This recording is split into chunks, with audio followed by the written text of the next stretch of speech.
Este é o Vale. Olá, eu sou Elcio Costa e esse é Líderes, o podcast de O Vale sobre economia, negócios e política, trazendo quem é notícia na região metropolitana do Vale do Paraíba. Hoje nós recebemos Marco Aurélio Vituso, que é diretor-geral da M Vituso Empreendimentos, empresa que está comemorando 15 anos esse ano. Obrigado pelo convite, Marco. Bem-vindo. Eu que agradeço. Obrigado. Uma honra estar aqui com vocês. Legal. O Marco é arquiteto, formado em 2004, se não me engano, pela PUC de Campinas. Perfeito. E a M Vituso é uma empresa que se diz 100% joseense, está entre as 70 empresas, as 70 maiores construtoras do país, tem mais de 1.200 unidades em construção atualmente e 28 torres erguidas em São José dos Campos. Uma empresa também que se apresenta como referência em tecnologia e inovação. Agora, tudo isso eu queria te fazer uma pergunta de curiosidade para você, começar pela curiosidade. Vamos lá. A M Vituso lançou, e está em fase já de torre grande, o Kingdom, ali próximo ao Shopping Colinas, quase no estacionamento, vamos dizer assim, do Shopping Colinas, e que é visto como o prédio mais alto da cidade. É uma espécie de um case urbano, um ícone que de repente vai se incorporar nessa geografia urbana da cidade. O prédio mais alto da cidade. Quantos metros tem o Kingdom? E como é que é fazer um prédio, por exemplo, que vai entrar dentro dessa história moderna de São José dos Campos? O Kingdom tem 124 metros, né? Na verdade são duas torres. A mais alta são 124 metros e 50 centímetros. É importante. É importante. E tem a torre ao lado, que a gente chama de o Kingdom West e o Kingdom Norte, né? O Kingdom Norte tem 116, alguma coisa assim. E a segunda torre mais alta. E eles somam 422 unidades residenciais, né? E foi um desafio enorme para a gente, né? Várias frentes que a gente teve que atuar, desde a parte de engenharia, né? Foi um prédio que precisou de 3 engenheiros calculando, né? Ele passou por um túnel de vento no exterior, na Europa, né, para fazer simulações, né, de vento local, porque é um lugar um pouco descampado, né? Então exigiu um reforço de estrutura, dadas as dimensões dele, algo totalmente atípico para nós, né? Já tem uma média aí de 18, 20 andares, né? Ele equivale quase a 40 andares, né? Agora, ali naquela região existe, além do Kingdom, existem outros edifícios em construção, outros prédios em construção. Eles estão próximos um dos outros, eles vão ter alguma conexão, alguma convivência entre tanta gente que vai morar ali em tão curto espaço de tempo, porque eles devem ser entregues mais ou menos na mesma época? Sim, na verdade são condomínios totalmente independentes, né? E o que eles têm em comum é que eles vão ter um acesso direto ao shopping ali, né? Então esse é um ganho, né? Que você vai poder ir andando, é o walkability, né? Você consegue ir andando para aproveitar toda aquela extensão que tem do shopping complexo, ali, que tem o shopping, tem o hotel, tem a área corporativa, né? O prédio e tudo mais. Dentro dessa questão de marcos urbanos, né? Você está com outro lançamento que é interessante, que é o Arte Paisagem em Santana, no bairro de Santana, um bairro tradicional na cidade, e que esse empreendimento promete dialogar com a história e a cultura de Santana, né? Santana está o nosso tradicional bairro mineiro, né? É isso. Falam que a 10ª cidade de Minas Gerais é São José dos Campos, né? E agora tem uma coisa que chama a atenção, que é o anúncio de que a comunidade de Santana, né, vai poder participar da escolha da fachada desse empreendimento. Isso. O que você espera disso? Na verdade, não só o pessoal da região de Santana, mas como todo São José vai poder escolher a fachada que a gente vai imprimir no prédio, né? Então, vai ser o primeiro empreendimento que tem uma fachada com cocriação do munícipe, né? Então, o nome Arte Paisagem, o significado disso é assim: quem está no empreendimento, você sai na sacada, na janela, você vai conseguir ver a paisagem do Parque Burle Marx. E quem está do parque vai conseguir ver a arte do prédio, né, que vai ser uma arte escolhida pelo munícipe. Então é arte paisagem, né?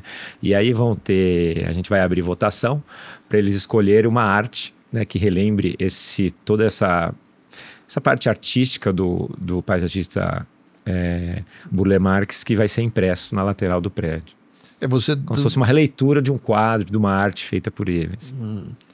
O Parque da Cidade, na realidade, tem dois ícones fantásticos, né? O paisagismo de Burle Marx e a casa Olivo Gomes, que se não me engano é de Rino Leve. Rino né? Leve, perfeito. Então, isso mesmo. existe algum diálogo entre esses dois ícones do urbanismo da arquitetura brasileira como projeto? Sim, do Burle Marx a gente está fazendo uma releitura para o empreendimento completo, desde o paisagismo, fachada e outros detalhes de interiores lá que a gente está trazendo para dentro do empreendimento. Existe uma boa pegada de marketing nisso, né? Vocês apostam bastante nessa questão, pelo jeito, na AM Vituso. Sim, na verdade a gente quer sempre trazer algo novo para a cidade, algo inédito, né? A gente não quer só fazer mais um prédio, lançar algo igual, a gente quer realmente mudar a cara do horizonte, né? Trazer algo que traga, assim, que surpreenda, né, a população, que realmente faça diferença e deixe uma história para a cidade. Legal. Então isso a gente imprime aí normalmente nas fachadas e nas novidades dentro do empreendimento. Nós vamos falar depois dos prêmios que a construtora recebeu, né? Alguns em projetos, inclusive, que são assinados por você. Sim. Né? Mas antes eu queria tratar de outra questão sobre referências para a cidade. E essa aí é um pouco polêmica, que está acontecendo atualmente. Sim. Né? É sobre o ginásio do Tênis Clube. Né? Um ginásio que tem tudo a ver com a história da cidade, né? Um clube tradicional. Ginásio que tudo a ver com a história da cidade. Jogos de basquete, principalmente, vôlei, etc. Futebol, né? Futebol de salão lá. E que agora em maio, começou a ser demolido. Exatamente para virar um mega empreendimento imobiliário. Uma área que chega a mais ou menos quase 4.000 metros quadrados ali no finalzão da 9 de julho, uma avenida extremamente elegante da cidade. E tem gerado alguma polêmica, né? Muita gente assusta. Nossa, o que está acontecendo com o ginásio? Dentro dessa questão de marcos importantes, que São José tem mesmo na arquitetura, prédios fantásticos, né? Nós citamos a residência do Rino Leve, mas, por exemplo, o Edifício Nacional dos anos 70, que também foi um marco na cidade. Como é que você vai substituir um marco da cidade, que é o ginásio do Tênis Clube, e o que entra no lugar? Vamos lá. Essa foi uma negociação que durou mais de 2 anos, né? Foi uma iniciativa do clube, né, de colocar a área à venda, e foi feita uma licitação na cidade e a gente acabou vencendo essa licitação e fizemos a aquisição do terreno. Né? Para o clube acho que vai ser ótimo, porque eles estão com um projeto de reestruturação, né, retrofit, de reforma do clube, e para reviver, eu acho que os tempos áureos do que ele foi no passado. Então, né, para o usuário do clube, para quem frequenta, quem é da região, eu acho que vai ser excelente. E para nós também uma oportunidade enorme de empreender num lugar tão nobre, né, que tem uma história tão bonita, né, e agora a gente vai eternizar. Né, o que vai ser lá? Um prédio de 20 andares, de 1, 2 e 3 dormitórios. É um prédio de alto padrão, cheio de novidade, uma fachada maravilhosa, um lazer na cobertura, a 80 metros de altura, que tem uma vista maravilhosa.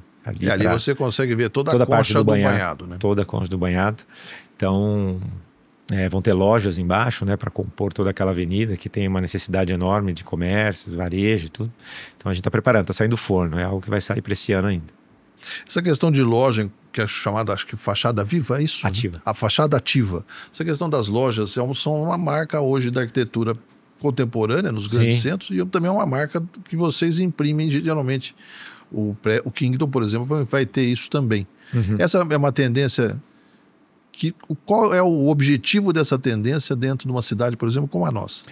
Isso é algo que vem de algum tempo já, das novas revisões de planejamento urbano, né, do zonamento da cidade, em que traz um movimento principalmente durante a noite, quando o prédio não tem muito movimento, as lojas conseguem manter esse movimento e deixar a fachada ativa. Né? A cidade ficou mais segura, né? Existe um movimento de uso, né, quando existe loja. Né? As lojas normalmente fecham horário com 10 horas da noite. Então, ao entardecer, quando anoitece na cidade, esses pontos ativos, essas fachadas ativas continuam funcionando. E isso traz uma revitalização, traz mais segurança ao usuário e abre mais possibilidades do varejo atuar dentro dos centros urbanos. Né? Então, é uma tendência e tem um incentivo legal da prefeitura para que a gente faça isso. Agora, a M. Vitoso foi a primeira construtora do Vale a se tornar membro do Green Building Council Brasil, que certifica ambientalmente os empreendimentos sustentáveis. Essa marca é importante para vocês? Como é que vocês chegaram a qual foi o interesse em se tornar membro do Green Building Council? Desculpa. Não, por favor. E o que isso reflete nos projetos feitos pela construtora? Na verdade, esse é um selo antigo. No segundo, terceiro ano de empresa, a gente se afiliou, né, a esse selo. E ele, na verdade, tinha uma iniciativa muito nobre de trazer sustentabilidade para dentro do empreendimento. Desde a reutilização de água, uso de placa solar, coisas que hoje são super comuns e naturais, mas que na época o selo exigia e não tinha tanta iniciativa, né? Então, separação de lixo, né, e outras coisas mais aí. Você usa fornecedores que são mais próximos do empreendimento para não ter tanto deslocamento, para emissão de CO2, né, com a poluição. Então, tem uma série de iniciativas que você leva em consideração para poder se encaixar nesse selo. E também a construtora foi vencedora do prêmio A-Design Awards, que acontece na Itália, com o projeto do Infinity Trinity Tower, que fica no Aquários, de 2017. Além disso, também foi vencedora em 2022 do prêmio Master Imobiliário, que é considerado o Oscar do mercado, na categoria profissional, gestão de empreendimentos, com o Wonder Cidade Jardim. Qual a característica de cada projeto que levou a construtora a receber essas duas honrarias do mercado? Legal. Vamos lá. O primeiro do Infinity é um prédio comercial, né, em que a gente teve um desafio enorme de fazer algo que realmente fosse relevante, né, que chamasse atenção e tivesse um design expressivo para um prédio que tem 9 andares. Né? Eu lembro que quando a gente foi ver quem estava competindo com a gente, tinha prédios em Dubai de 300 metros de altura, né? E a gente com 9 andares aqui, né? Então, você competir de forma internacional no concurso de design, a gente teve que realmente esculpir o prédio, né? E esse foi a grande surpresa, assim. A gente, com um prédio super inexpressivo do ponto de vista de altura, a gente conseguiu com que ele fosse relevante por conta da forma que ele foi desenhado, né? Esse prédio, um dos arquitetos que assina o projeto é você. Na verdade o projeto é da Denise Campoy e na época a gente fez em conjunto todo o ajuste disso daí. Essa questão de o que vocês quiseram dizer com essa fachada do prédio? Quer dizer, por que ele é diferente, por que ele mereceu ser um prêmio tão importante? A gente entendeu que ele se destacou muito de todo o entorno, né? Ele é um prédio que você olha hoje, ele é super atual, parece que ele acabou de ser desenhado, né? Super novo. É um prédio que na verdade foi desenhado há mais de 10 anos atrás. Então acho que esse arrojo, esse futurismo que foi impresso na fachada dele foi algo assim que surpreendeu muito. E o Wonder Cidade Jardim? O Wonder foi um prédio que a gente entregou agora há poucos meses. Né? São 300 apartamentos, uma fachada maravilhosa também, aqui fica próximo ao shopping ali, Vale Sul Shopping, e ele teve um desafio muito grande porque ele foi acometido pela crise sanitária do Covid. Então a gente teve um bom desafio de entrega de material, de ter que fechar stand no meio do lançamento, né? Tinha aqueles semáforos, né, que podia ficar aberto, fechado, parcial e tudo. Então a gente correu com ele no meio de todo o período de Covid, tivemos uma série de desafios. E a gente venceu esses desafios, né? E colocamos o que a gente fez, os nossos planos de ações dentro desse prêmio, que é o Oscar do Mercado Imobiliário. E eles entenderam que foi super relevante a nossa gestão frente aos desafios que a gente teve no momento. Então vocês têm série de marcos dentro de uma história de 15 anos. 15 anos é uma data emblemática, né? Sim. Geralmente existem os bailes de debutante, vamos brincar assim, para marcar uma data emblemática. Vocês estão chegando a 15 anos com esse portfólio. O que vocês vão fazer para marcar essa data? Tem uma série de novidades aí. E como é que é chegar a 15 anos de uma empresa que aposta no diferencial nos seus projetos? Acho que a gente trabalhou tanto que parece que faz 30 anos já, viu? 15 parece pouco. Mas tem uma série de eventos que a gente vai fazer esse ano. Vamos fazer uma festa comemorativa, sim, para ter esse marco. Né? Para a gente é uma honra. A gente foi o último a entrar no mercado, né, da construção civil, a empresa mais nova de São José. Né? A caçula. A caçula. Então a gente aprendeu muito com nossos parceiros, né, tanto em conversas informais, visitas, construções deles, e na instituição que tem aqui na cidade, né, que reúne todos eles. E para a gente é uma honra muito grande, assim. A gente quer continuar por mais décadas aí construindo o que a gente vem fazendo. Era isso que você queria fazer quando você entrou na faculdade de arquitetura, principalmente nos anos 2000? Não, nunca imaginei que ia construir. Meu sonho sempre foi ser arquiteto e desenhar. Eu amo, né? Desenhar, design, tudo. Até foi difícil para mim tirar a mão disso, né? Você vai caminhando um pouco para a gestão do negócio, você vai saindo do ofício, né? É bem diferente, né? É bem diferente. Eu vou te falar que eu gosto do ofício, né? Para mim, o ramo da arquitetura é algo maravilhoso, Você né? não desenha mais, não projeta mais? Eu fujo algumas horas, assim, às vezes, fora do horário, para poder me meter um pouco onde não devia. Nós falamos de vários empreendimentos, né? Falamos de empreendimentos na Zona Norte, na Zona Sul, falamos de empreendimentos numa região do Aquários, que é uma região em ebulição na cidade. Empreender em São José dos Campos, então, é um bom negócio. É algo desafiador, né? Eu já vi algumas construtoras incorporadoras indo embora da cidade porque não tiveram um bom resultado.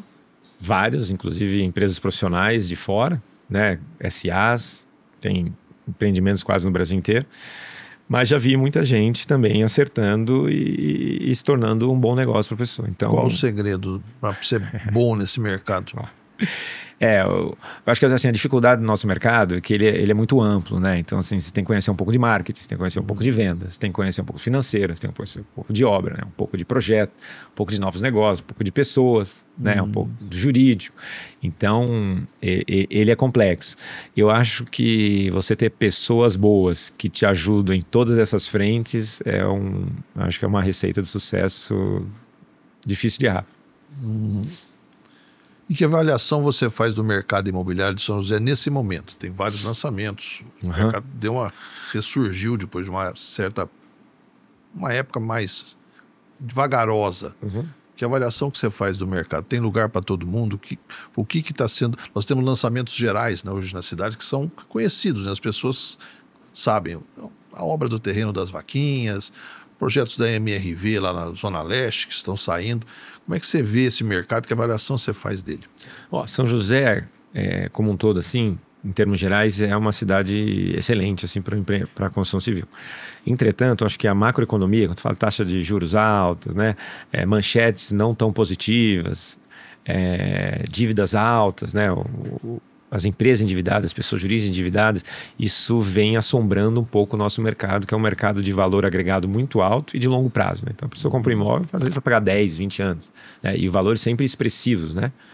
500 mil, 600 mil, 1 milhão. Então isso vem esfriando, arrefecendo um pouco o mercado, não só de São José como os outros, mas a gente vem sentindo bastante esse problema macroeconômico, sim. Mesmo a cidade sendo boa. Como é que desacelerou? Houve um desaceleramento do mercado com isso? Sim, com certeza, bastante. Nossas vendas tiveram uma queda um pouco expressiva assim, esse ano. Muito diferente do que foi o ano passado. Conversei exatamente no podcast que abriu esse segmento, Líderes, anterior, com o Sérgio Porto, da Sérgio Porto Engenharia. E ele disse que é difícil empreender no Brasil, né? No Brasil de forma geral, não apenas com os juros do jeito que nós estamos. Né? Como é que se empreende com juros de mais de 14%, 15%? É difícil.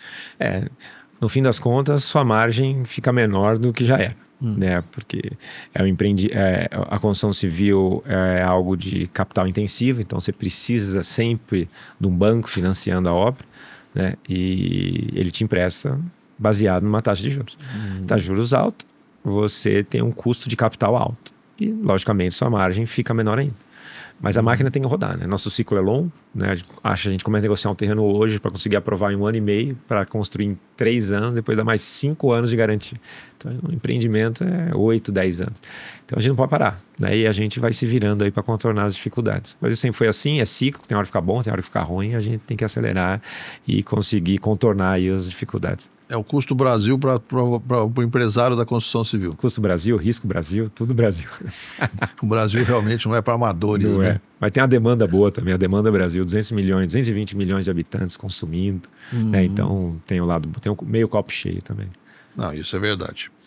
Agora, tem uma questão que eu gostaria de discutir com você, que é a questão de novos mercados, né? A empresa, o grupo, talvez está pensando em migrar, ou já está migrando, para que ela basicamente ele se identifica com projetos de alto padrão. Todos Sim. nós citamos projetos de alto padrão, né? Regiões importantes, nobres da cidade, um padrão de acabamento também de alto padrão, o valor do investimento no imóvel, né? Você falou que não é baixo, né? De modo geral não é baixo para todo mundo, mas os imóveis da MV Tuso, né? Os lançamentos da MV Tuso são para uma determinada categoria, determinada faixa da população. E agora está migrando para outra faixa, para a faixa do Minha Casa, Minha Vida.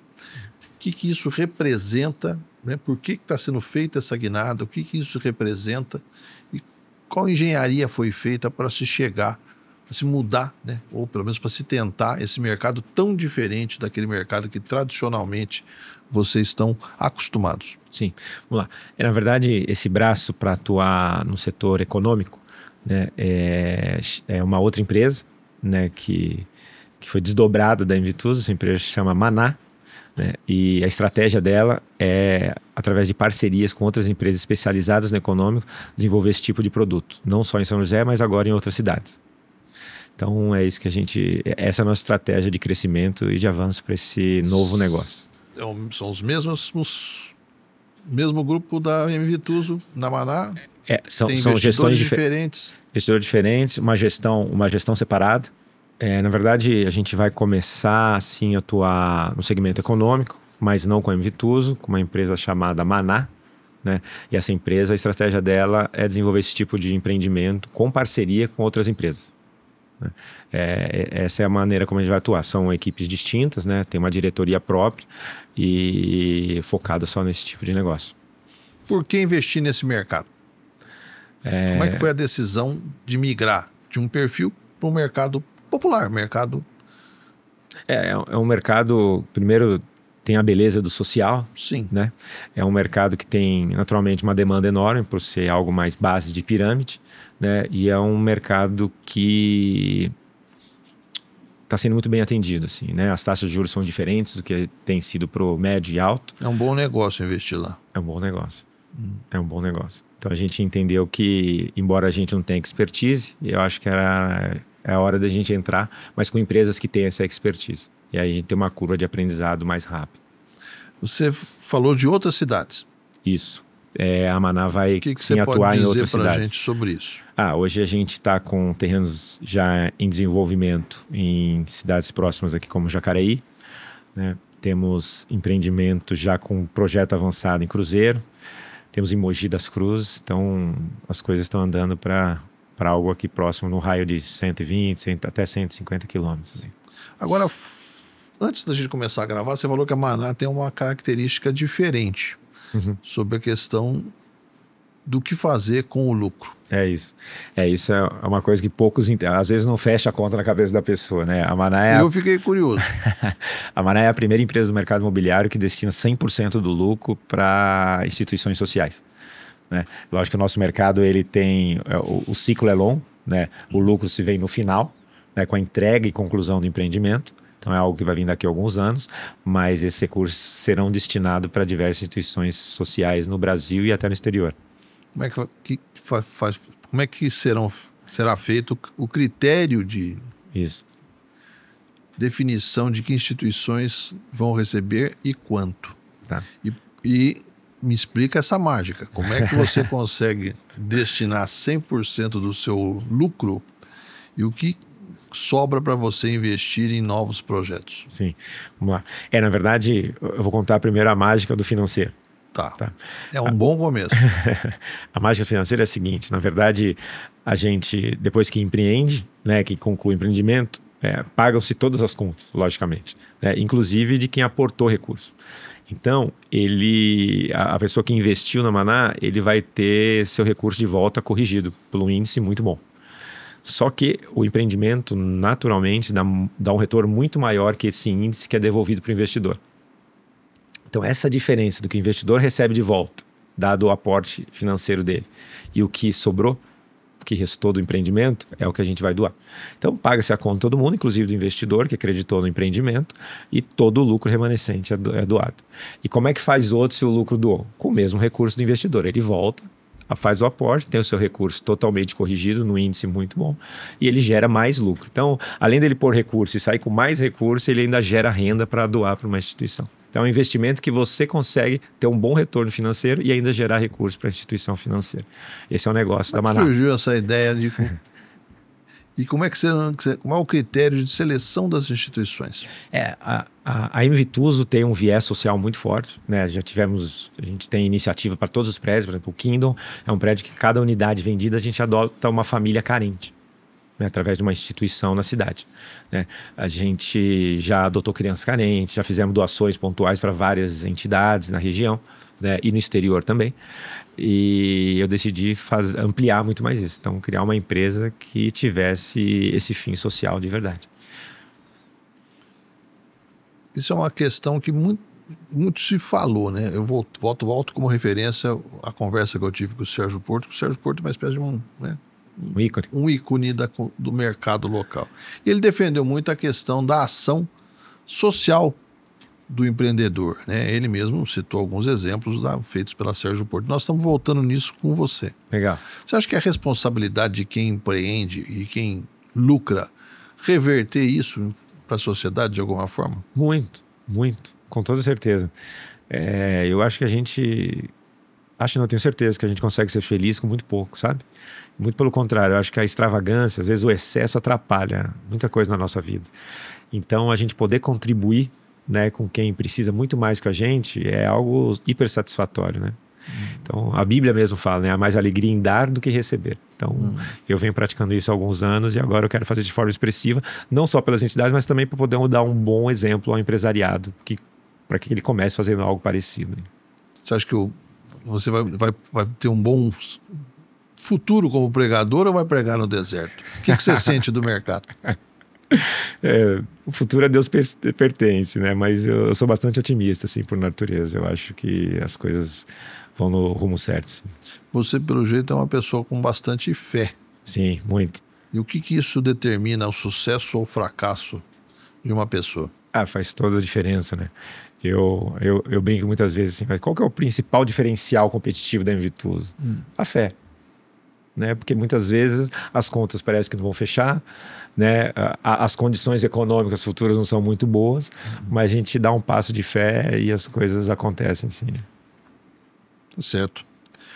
Bom, obrigado pela sua presença no podcast nosso. Foi um prazer conversar com você. Parabéns pelos 15 anos de empresa. Obrigado. Que é expressivo, principalmente no Brasil, né? Muitas vezes, empresas recentes, elas não chegam nem à metade disso. É isso. E é um marco na cidade.